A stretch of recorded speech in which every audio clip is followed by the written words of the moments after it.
We'll guide you through how to auto scroll on TikTok. If you find this useful, then consider subscribing and liking the video. Here we are on TikTok. Having auto scroll enabled and turned on is really convenient because then TikTok's going to automatically scroll for you. So you don't have to think about scrolling to the next video. You could just go and put your phone up, maybe while you do something else like cooking or something else. And then when it comes to an end, the next one will go and start and it'll be scrolled for you.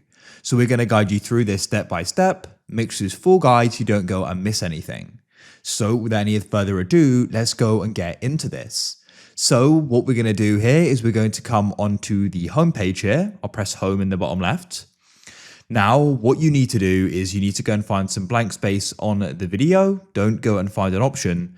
And then what you need to do is go and tap and hold your finger in some blank space. So I'll just do it sort of in the middle here. And when you do that, you go and get this pop-up. Now, what you need to do is go and find the option for auto scroll and we'll switch that on. I'll just go and move this video right to the end and I'll press play and you'll see when it comes to an end, it automatically scrolls. That's it. If you want to see more videos like this, then go and check out the channel. We publish videos like this every single day. So I'm sure we're going to be able to go and help you out again.